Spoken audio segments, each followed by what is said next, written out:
أعوذ بالله من الشيطان الرجيم بسم الله الرحمن الرحيم والصلاة والسلام على أشرف الأنبياء والمرسلين وعلى آله وأصحابه أجمعين اللهم بارك لنا في شيخنا اللهم آته خير ما سألك حبيبك ونبيك محمد عليه أفضل الصلاة وأزكى التسليم اللهم زد له في كل خير أعطيته إياه وتوفنا وهو راض عنا وتوفنا وهو راض عنا وتوفنا وهو راض عنا آمين الحمد لله رب العالمين.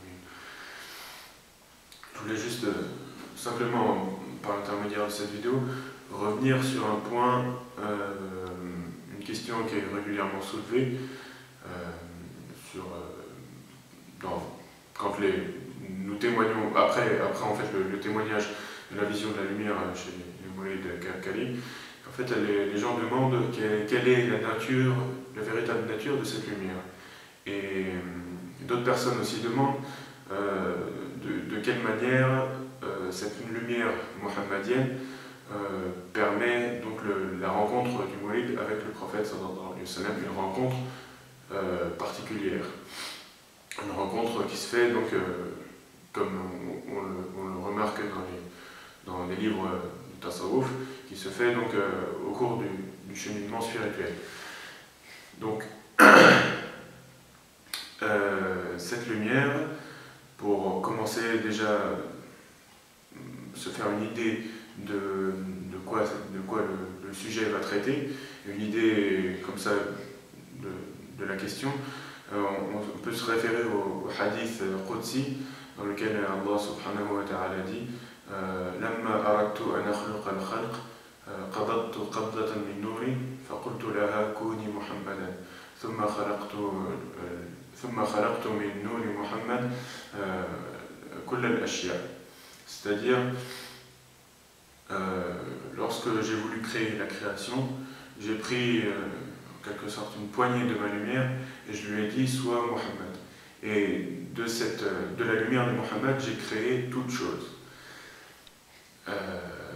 Cette lumière, c'est aussi le point, quand on regarde l'ism Allah, l'ism al-Mufrad, écrit de la manière connue chez les gens de Tasawwuf, on voit qu'au-dessus du alif, il y a un point noir.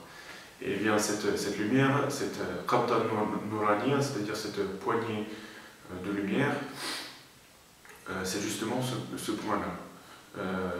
Et ce point-là, lorsqu'il descend, donc du haut du alif, il descend en dessous, et il devient, dans l'écriture de la basmala, le point de la lettre Ba. Et c'est pour ça que quand on écrit la basmala, comme dans n'importe quel mushaf, on le trouve écrit comme ça, c'est-à-dire ça commence par un alif. Donc le Ba n'est pas simplement courte, elle commence de haut. Donc un alif et voilà. Et en dessous le point. Et ce point de la basmala, Sayyiduna Ali karramallahu wajhah, on a parlé d'une de ses paroles qui est très connue et relatée parmi les gens du Tasawwuf, et qui dit en quelque sorte tout ce qui se trouve dans le Coran se trouve dans Surat al-Fatiha, et tout ce qui se trouve dans Surat al-Fatiha se trouve dans la basmala, et tout ce qui se trouve dans la basmala se trouve dans la lettre Ba, et le secret de la lettre Ba, c'est le point, et je suis le point. C'est la parole de Sayyidina Ali karramallahu wajhah.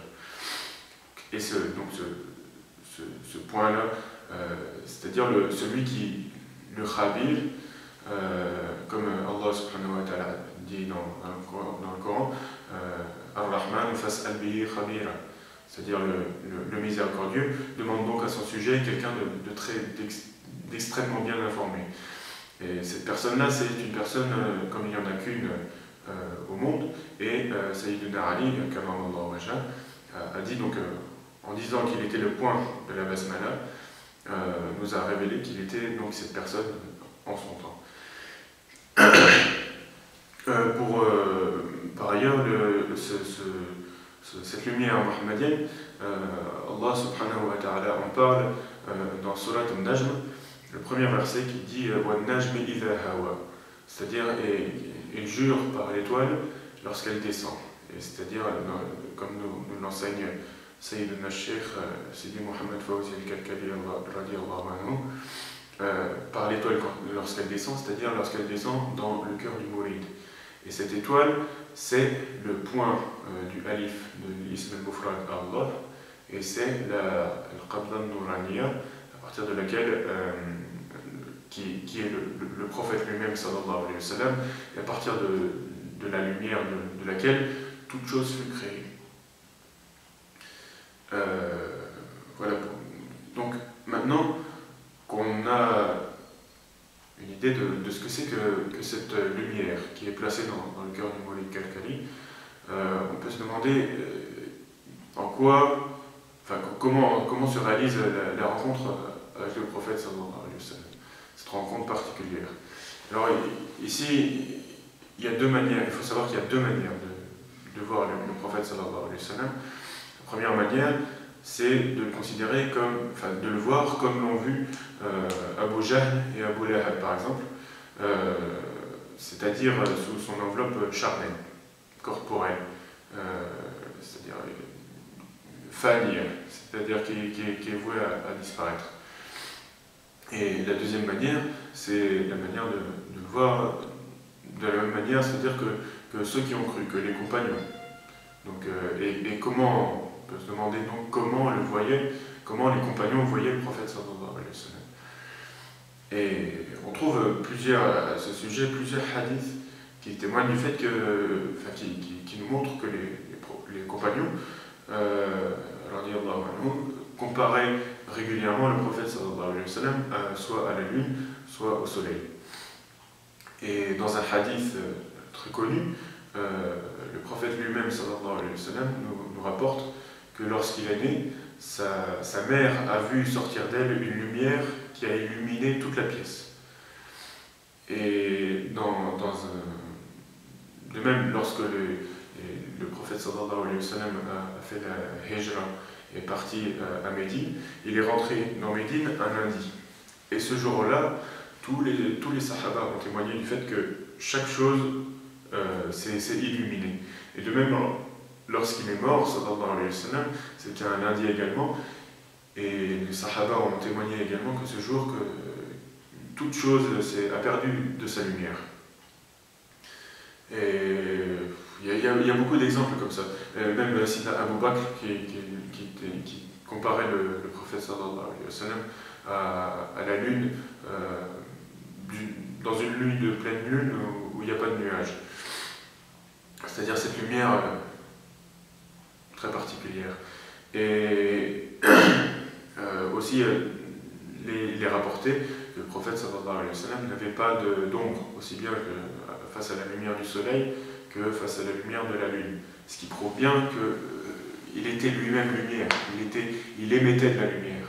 Et dans ce sens, encore une autre preuve, c'est le hadith rapporté que relate notre mère Aïcha radiyallahu anha, qui dit qu'un jour, elle raconte qu'elle avait emprunté une aiguille pour coudre les habits du prophète sallallahu alayhi wa sallam, et cette aiguille est tombée.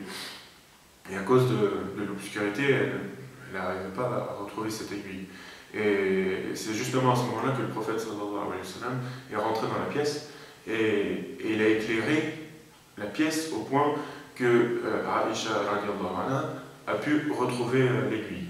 Ce qui prouve bien que le prophète sallallahu alayhi wa sallam est source de lumière, et qu'il est mounir, pas seulement munawwar, c'est-à-dire qu'il produit, qu'il émet de la lumière, et qu'il n'est pas seulement qu'il reflète pas simplement la lumière. Et dans ce sens, on trouve décrit dans le Coran comme étant un siraj al-munira. Le verset, je crois, c'est Wada'yan ilallah bi'idni wa siraj al-munira, c'est-à-dire siraj comme un soleil, un astre, munira, brillant, lumineux. C'est vraiment une indication claire et nette. Donc, le Mourid Kalkali voit de cette lumière, et c'est par là qu'il accomplit sa rencontre avec le prophète sallallahu alayhi wa sallam. Et en ce sens, il y a Sidi Ahmed ibn Ajiba radiallahu anhu, qui dit dans un de ses ouvrages que celui qui voit le prophète sallallahu alayhi wa sallam en rêve fait partie de l'élite, al-khassa. Et celui qui voit le prophète sallallahu alayhi wa sallam dans son enveloppe corporelle, mais à l'état d'éveil, celui-là fait partie de khassatul khassa, c'est-à-dire l'élite de l'élite. Et il y a l'élite de l'élite de l'élite qui est, donc il dit, qui sont ceux qui voient le prophète sallallahu alayhi wa sallam à l'état d'éveil et sous sa forme spirituelle, sous sa forme lumineuse.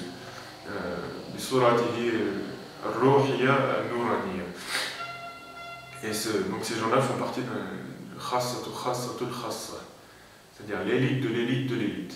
Et c'est justement comme ça qu'on comprend la parole de Sidi Abul Abbas al-Mursi, qui est le cheikh de Sidi Ibn Ata'illah al-Iskandari, très connu pour ses hikam, et qui disait donc, dans une de ses paroles que si le prophète sallallahu alayhi wa sallam disparaissait de sa vue, ne serait-ce que le temps d'un clin d'œil, il se considérerait plus du nombre des musulmans. Et donc c'est bien de cette vision de sa lumière, de sa réalité nouraniya dont il s'agissait ici, non pas de sa forme corporelle, charnelle, comme on pourrait le penser. Voilà, donc j'espère que... Voilà, c'est pour donner une idée de peut-être des pistes de réflexion et répondre éventuellement à ce genre de questions qui est souvent posée. نسأل الله أن يعلمنا ما ينفعنا وأن ينفعنا بما علمنا. اللهم بارك لنا في شيخنا، اللهم زد له في كل خير أعطيته إياه. آمين آمين. الحمد لله رب العالمين.